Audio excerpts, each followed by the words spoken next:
In May, millions of full-grown salmon school together in the North Pacific to begin their great migration, known to Alaskans as the Salmon Run. Many of these millions find their way to the better-known fishing grounds of southeastern Alaska and British Columbia, but a still greater number travel northward to the Gulf of Alaska and the Bering Sea. Of the millions that travel northward each year, one thing is always certain. They never fail to appear first at a group of islands known as the Shumagans, situated near the middle of the Alaska Peninsula. The term millions is not exaggerated. For example, in 1932, the run of salmon that emerged from the deep sea near the Shumagans measured 12 miles wide and continued past a given point for 28 days.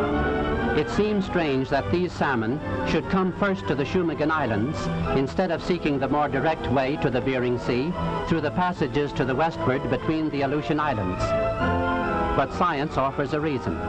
At one time, the Alaska Peninsula was a group of islands, and the water passages between them were the shortest routes from the Pacific Ocean to the Bering Sea coastlines. For countless generations, the salmon are believed to have used these short passages. Volcanic eruptions have since filled in these passages, but the salmon have not had time to form a new habit and still persist in following the old instinctive routes. Finding themselves blocked by the solid dry land of the Alaska Peninsula, the salmon now turn westward. A new habit is teaching them to find their way into the Bering Sea through the passages between the Aleutian Islands. When the salmon which have evaded the fishermen finally enter the freshwater streams, the streams in which they were born, then one of the great epic struggles of nature begins.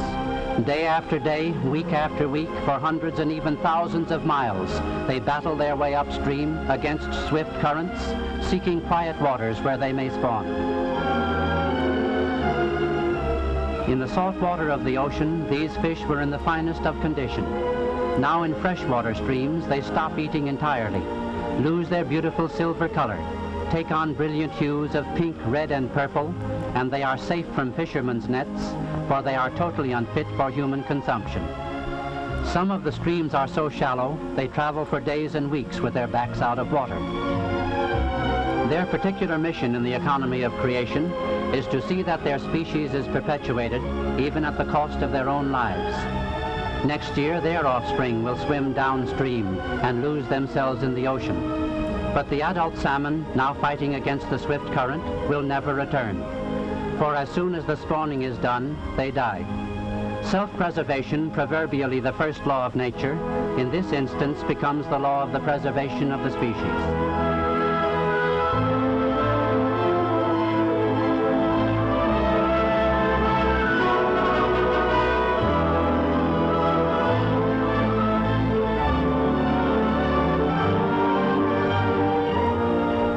As they fight their way upstream, a grotesque physical change takes place. A peculiar overshot and underslung jaw with big teeth develops and grows longer day by day. These powerful jaws enable them to dig holes in the gravels and mud at spots in which they choose to lay their eggs. No longer are they able to feed. Their doom is sealed. Battered and worn, they rest occasionally under a riverbank or in some quiet eddy before again attacking the rapids and falls and swift current ahead. Not anywhere nor at their own seeming convenience do they stop and spawn. A God-given instinct drives them on, and unerringly do they obey. If the salmon deposited their eggs at random on the bottom of the riverbeds where the riverbeds would freeze, the eggs would be destroyed. Ice crystals would pierce them like so many little pins.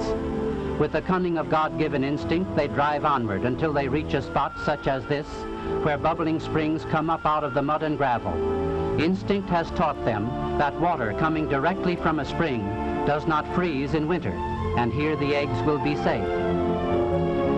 When the eggs are finally laid and cared for, the salmon swim a little distance from the nest and fan the water with their tail fins, causing a layer of mud to settle and completely hide the eggs from sight, thus securing them from enemies and serving as an incubator until they hatch out the following spring. Many never live to complete this inspiring work nature has given them. The battle upstream is too much. they die on the way. The last act of this great tragedy is when the spawned out salmon lie on the riverbank, dying that their species might live. Then bears, seagulls, hawks, foxes, and other carrion-eating creatures flock to the scene, for them the feast of the year, and soon dispose of the spawned out salmon.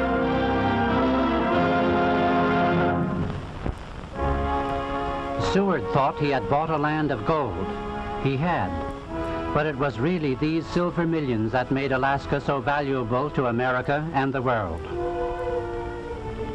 Each year, from February to May, hundreds of men leave Pacific Coast ports and soon spread out on the coastlines of Alaska, busily preparing for the salmon run that is to come. For it is during these great runs the salmon are caught by the fishermen. As soon as melting snow and ice permit, salmon traps such as this one are driven at strategic points, at points where the salmon have been most bountiful in previous years.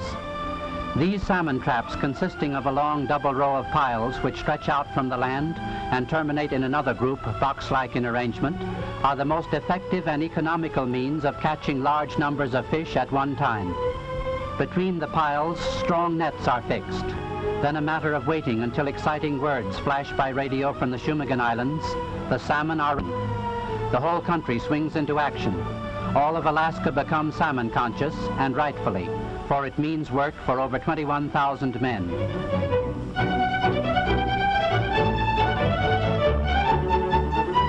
Fast tenders are dispatched from the canneries to the traps, which become filled suddenly with wriggling silver flashes by the thousand as if by magic. There is nothing to keep these fish from swimming out once they are caught. Only the instinct never to turn back keeps thousands of salmon in the traps. Once the salmon have started to run, the canneries must operate at a terrific pace, 24 hours a day. The fish traps must be emptied of their flashing finny hordes at least once a day to make way for more trapped thousands. This work is known as brailing. When the cannery tender is pulled alongside the trap, a scoop net is lowered into the heart, and soon the wriggling mass is transferred to the hold and decks of the tender or accompanying scows. Truly a dramatic sight. These traps catch as many as 35,000 sleek and meaty salmon per day.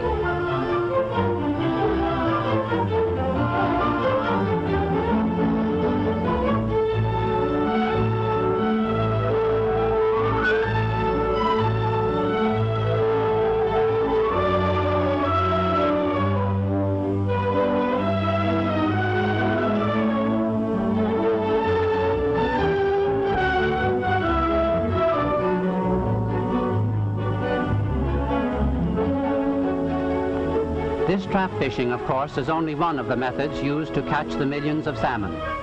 Other fishermen in small, fast seine boats armed with nets sweep the seas where the salmon are known to be moving. The salmon run is short, lasting from the middle of May until the middle of August, and every means is taken to catch as many fish as possible. From the time the salmon are caught to the time when they are canned and cooked, only 24 hours is allowed by law. Many of the salmon canneries allow only 12 hours for these operations to ensure the freshness and quality of their packs. Some salmon traps are as many as 80 miles away from the home cannery. Hence it is a steady race for the captains of the speedy trap tenders and seine boats which transport the fish. Truly there are no more courageous skippers to be found elsewhere on the seven seas. Day and night, at top speed, they plunge through blinding fogs, through storm, sleet, and rain, along coastlines which abound with treacherous rocks, reefs, and conditions more unfavorable to safe navigation than in any other place the world over. Imagine yourself for the moment here on the tender Trojan, approaching a typical Aleutian cannery at False Pass on Unimak Island.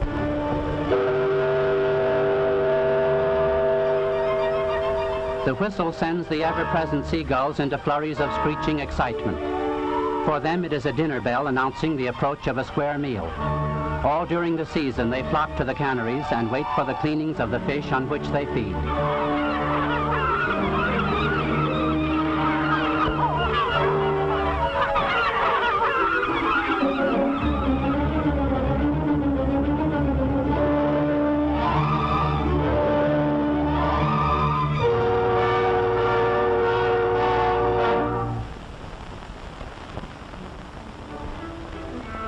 Once alongside the fish house dock, the tender crew loses no time in transferring its cargo of freshly caught salmon.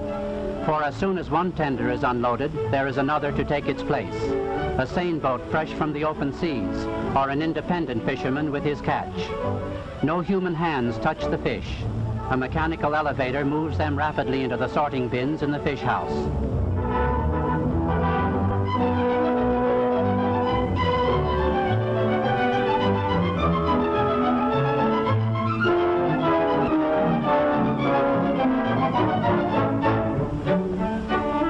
A machine almost human, the iron chink, cuts off the heads and tails, cleans, and in some cases molds the fish to fit the cans in a jiffy.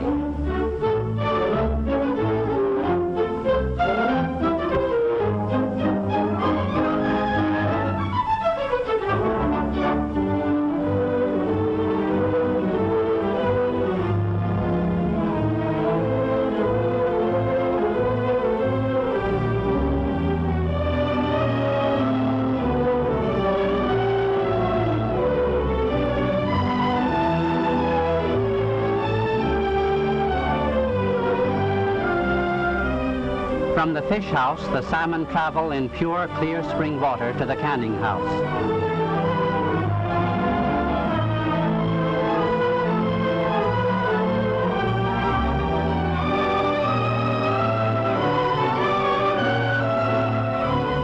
As thousands of fish are cleaned and delivered to the canning house hour after hour, there must be thousands of cans to imprison the delicate flavor for which the Alaska salmon has found universal renown. Ingenious machines, such as this one, have been developed to reform the cans, attach and seal the bottoms, and deliver them in rapid succession to the canning house nearby.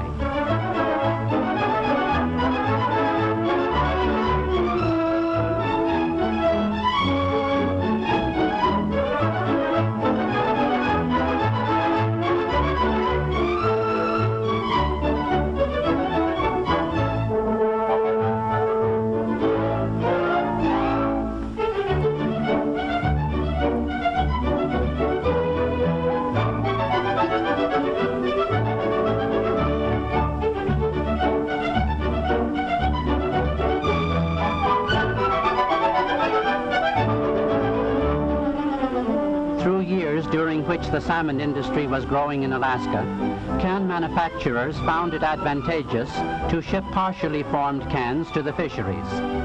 For a time, the cans were made entirely by hand at the canneries, fashioned from sheets of tin, but this method is now little used.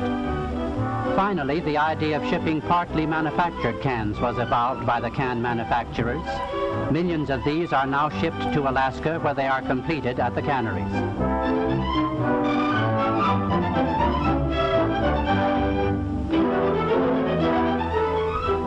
Filling machines are no less a wonder than the iron chink. The salmon are placed on a conveyor at one end, sharp knives cut them into sections, then they disappear into the depths of the machine. When you next see them, they emerge at another opening, the salmon tucked neatly into cans, each canful containing the proper weight and choice cut of fish. There is even a device which rejects cans that are underweight. From the filler, the salmon proceed to another machine known as the clincher, moving often at the amazing speed of 140 cans per minute. The clincher puts the tops of the cans in place automatically.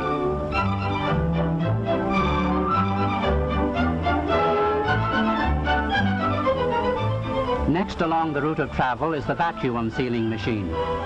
This receives the cans with clinched covers, sucks all the air out, and seals the cans hermetically. To this machine, developed by can manufacturers, we owe a great debt, for without its benefits and its perfection in sealing cans so that no air can reach the contents, no food could be preserved in this manner. Rolling merrily onward, the cans pass through a washing machine.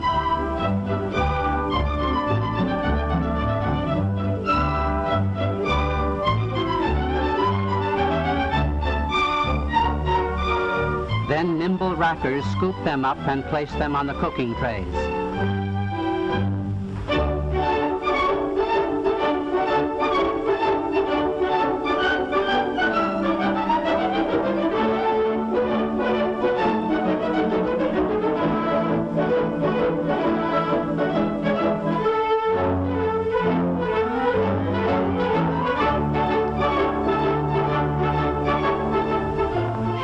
tavern-like steam cookers known as retorts stand ready to receive tray loads of freshly canned salmon.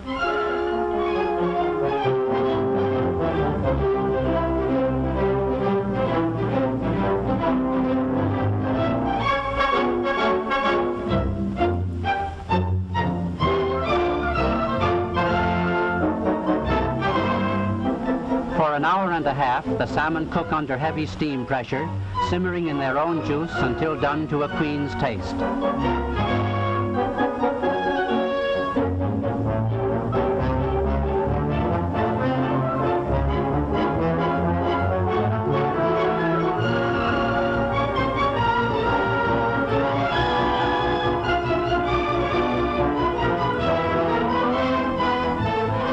All day and night during the season, the cannery is a beehive of activity. Continuous cleaning, canning, and cooking of many varieties of salmon. In addition to these canneries on land, there are even floating canneries, ships that are equipped with canning machinery and move from place to place following the fish.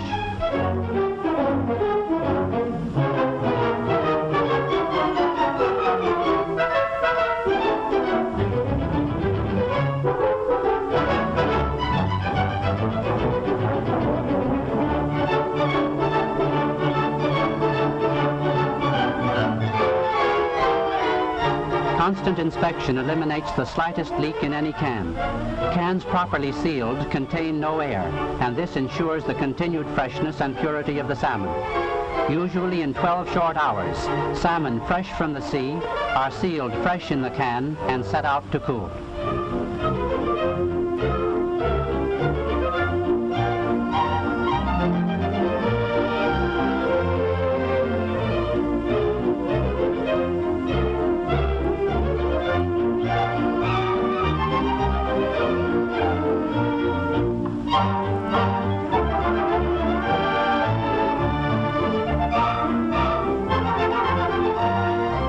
Modern labeling machines make quick work of their task. There are several varieties of salmon, and most canneries have a special label for each brand. You may wonder how the labelers can distinguish the various varieties which are canned each day and set out to cool thousands tier upon tier. The answer is simple. The salmon are canned in batches, one variety at a time. As the cans pass through the clinching machine, a special marking for each variety is stamped on the cover of each can, and thus these labelers have no trouble in putting the right labels on the right cans.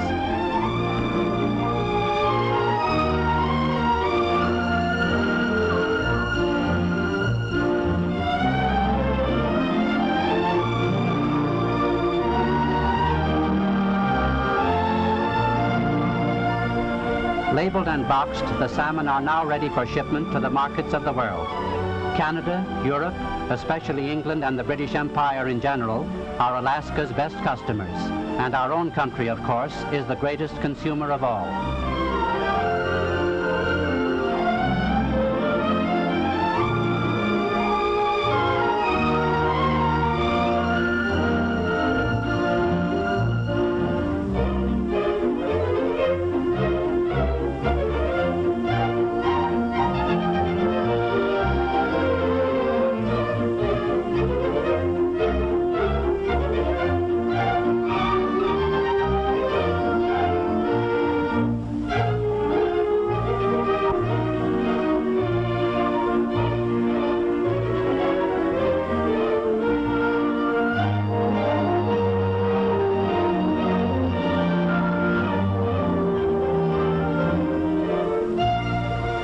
I still find many people who think that Alaska was a useless acquisition. I can merely adduce a few simple facts in answer.